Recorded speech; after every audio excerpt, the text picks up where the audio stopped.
Breaking news on this Friday, April 19th, this two-car crash creating a traffic nightmare this morning on the Southern State Parkway. The eastbound lanes were closed after a crash at exit 32 North at around 4:45 this morning. State police say one person was hurt. Right now, no word on the severity of the injuries or how the crash even happened. We'll bring you more when we get it. I'm Jasmine Anderson. Now to a story you'll see only in Newsday. The average teacher salary in most of Long Island's school districts have jumped above $120,000 a year. That makes us one of the highest paying regions in the country. Here's the top 3 districts with the highest median salaries on the island. Cold Spring Harbor at more than $148,000 a year, Syosset at $144,000 a year, and Jericho at $143,000 a year. So how do districts and teachers unions justify this? Long Island has one of the highest living costs in the country, and you need higher pay scales to deal with. Parents have high expectations for the skills of the teachers that work with their kids. Those teachers need advanced levels of training, and for that, you need higher salaries to recruit them. Despite the numbers, Newsday education reporter John Hildebrand explains teacher salaries vary greatly between districts and communities. There's still a very wide gap between the median salaries paid in the richest school districts on Long Island and the poorest. It's a gap of almost $50,000 in some cases. New York ranked second in the nation for highest teacher salaries behind Massachusetts. Find out where your district ranks by clicking Get More below the Newsday TV video box on Newsday.com. New developments in the escalating conflict in the Middle East. Iran is responding to a suspected Israeli strike this morning. Today's security concerns remain high here as Long Islanders get ready for Passover. Today's strike near a major Iranian airbase and nuclear site comes after Iran's unprecedented attack on Israel last weekend. Iran fired air defenses from this base this morning. Right now, the extent of the damage is unclear. Police here on the island and in the city have already increased patrols around Jewish institutions in response to the rising tensions. First in Newsday, the town of Hempstead has closed its investigation into sexual harassment accusations as a state investigation continues. The investigation is centered around a Facebook post of 2 employees that they say violated the town's sexual harassment policy. The town says the post showing pictures of the workers with a, quote, commentary of a sexual nature was made by town animal shelter messenger Teresa Cahuta. The town told the state the post was not made on town time and Cahuta was unreachable and has since retired. More penalties could be coming for Cold Spring Hills Nursing Home. The Woodbury facility missed the deadline to pay up to $2.6 million. Attorneys for the island's second largest nursing home were back in court yesterday. The nursing home was ordered to pay the money after it failed to pay for employee health care benefits. Now a judge says they are considering more penalties. The facility's request for an emergency stay was denied. The parties will be back in court next week. Former President Donald Trump's criminal hush money trial continues in Manhattan today. This morning, the jury is seated. 7 men and 5 women have been picked, along with the first of what's expected to be a group of 6 alternates. The trial centers on claims Trump falsified business records to cover up $130,000 in payments to adult film actress Stormy Daniels ahead of the 2016 election. And it's a shame. It's a shame. And I'm sitting here for days now, from morning till night, in that freezing room, freezing. Everybody was freezing in there.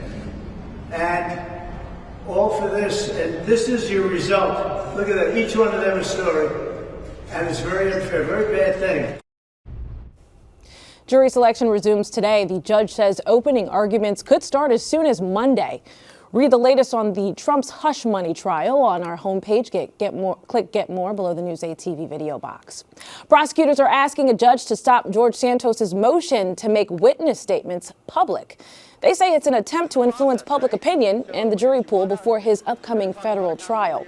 Attorneys for the expelled Long Island congressman say they will respond in a filing today. Santos is facing numerous charges, including conspiracy and wire fraud. Some bad news if you're shopping for a home. Mortgage rates are above 7% again. It's the first time since December, according to Freddie Mac. Rising mortgage rates over the past 3 years have added hundreds of dollars to Long Island home buyers' monthly payments. It could soon be more expensive to go to Suffolk County Community College.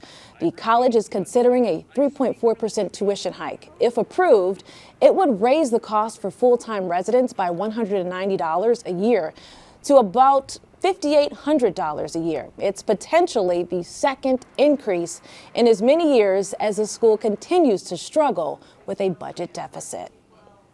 I'm Macy Eglund in the Newsday newsroom. Autism acceptance. Some local elementary school students are taking steps to teach one another about it. Our Virginia Huey has the story you'll see only in Newsday. At Winona Elementary School in Lake Grove, a fun lesson in celebration of Autism Acceptance Month took hundreds of students outside the classroom. It's called the Winona Walk. Check it out, y'all. Students moved through 6 stations, including dancing, bubble blowing, parachute raising, and relay racing.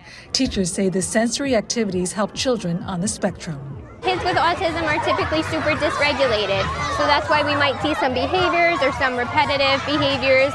And when we allow them opportunities for sensory activities, such as playing on the playground or running, it allows them to achieve sensory regulation, which allows them to better perform in the classroom. All of the special education students were paired with same-age general education students, also known as peer buddies.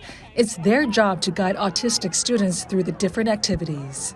You want to help them because they can't really do as much as you, and you want to try to get them to do as much as they can. From station to station, everyone involved in the Winona Walk is hoping to spread a message of inclusion. What was your favorite? The parachute. Andrea Meehan says that message is important for her son Justin and others on the spectrum. Just maybe because of their limitations or perceived limitations, they're not included in a lot of things. So trying to, bring awareness and acceptance in to include the kids with autism into regular activities because they're just like all the rest of the kids. A lesson filled with high energy and big smiles. Best part of all, no test. No test at the end. No, just fun. It's all about fun today and just including everybody.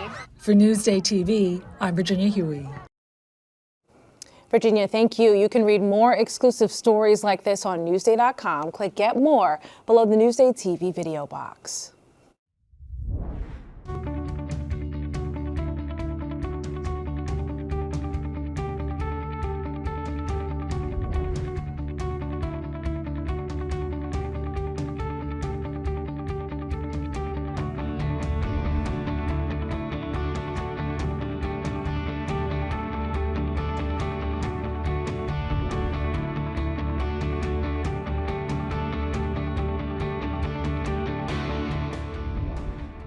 I'm Jamie Stewart for Newsday TV. One New York team led the NHL in wins. The other is getting hot at the right time. The Stanley Cup playoffs are here, and the first round matchups are set. Let's start with the Isles. They're 8-0-1 in their last 9. They earned the 3 seed and have a playoff rematch against the Hurricanes. Last season, Carolina knocked out the Isles in 6 games, but that Islanders team didn't have Patrick Waugh behind the bench. Will the playoff-savvy Waugh make a difference in this series? We asked our Islanders beat reporter Andrew Gross. Waugh has the Islanders playing a very connected brand of hockey. He always talks about that. 5 guys playing together as a unit.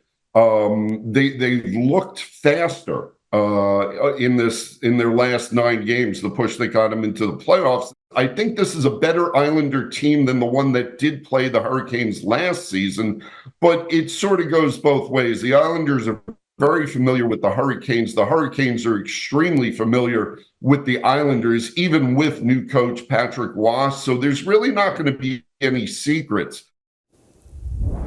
Meanwhile, the Rangers just finished their best regular season ever. 55 wins, 114 points. Now, can they nab their first Stanley Cup in 30 years? They'll take on the Capitals, who own the second wild card.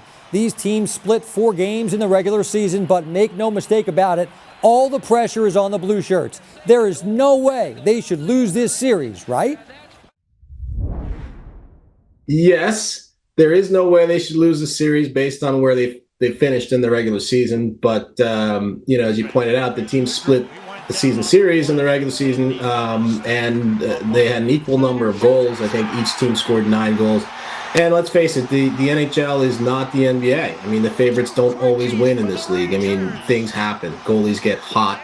Somebody gets injured. There's a key call that changes everything. So, anything's possible. But, yeah, definitely I would say that the pressure is on the Rangers because, after the regular season that they've had, people are expecting them to go far in the playoffs. And if they bounce out in the first round, that's going to be a problem. And one pretty cool aspect of this series, the brothers. Rangers defenseman Ryan Lindgren is the brother of Caps goalie Charlie Lindgren. Hey, check out our Islanders podcast, Island Ice, and read more about the Islanders and Rangers on Newsday.com. Just click Get More below the Newsday TV video box. Feed Me is brought to you by PC Richard & Son.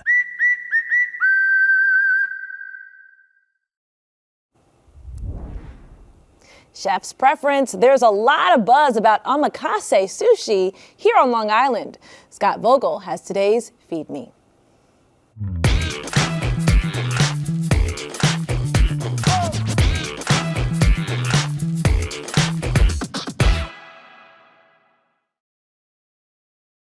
What is Omakase?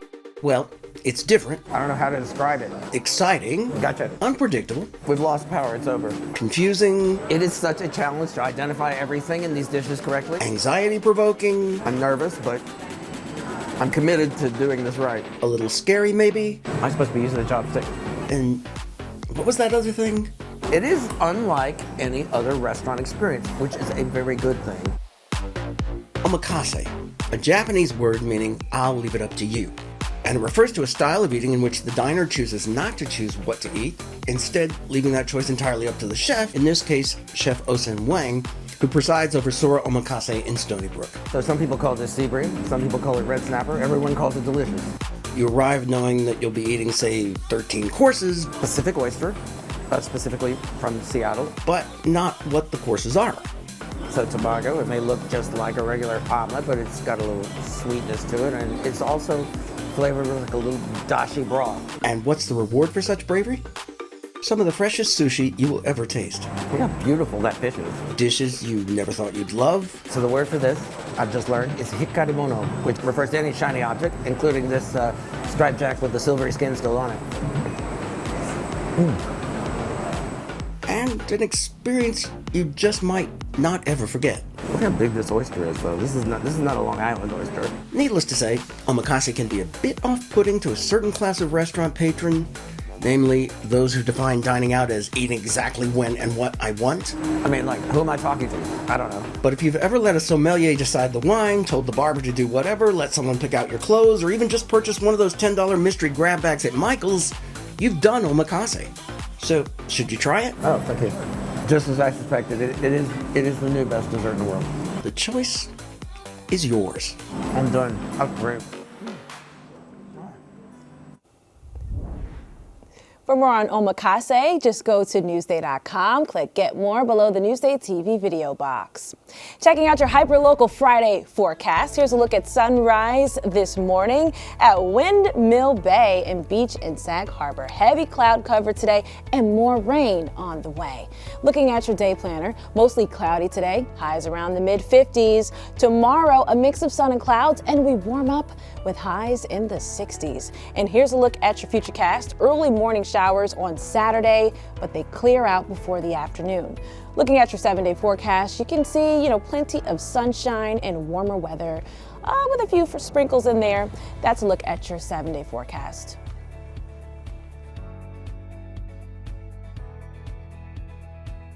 Long Island weather is brought to you by Fire Island Ferries. I'm Jasmine Anderson. Happy Friday. Thank you so much for watching.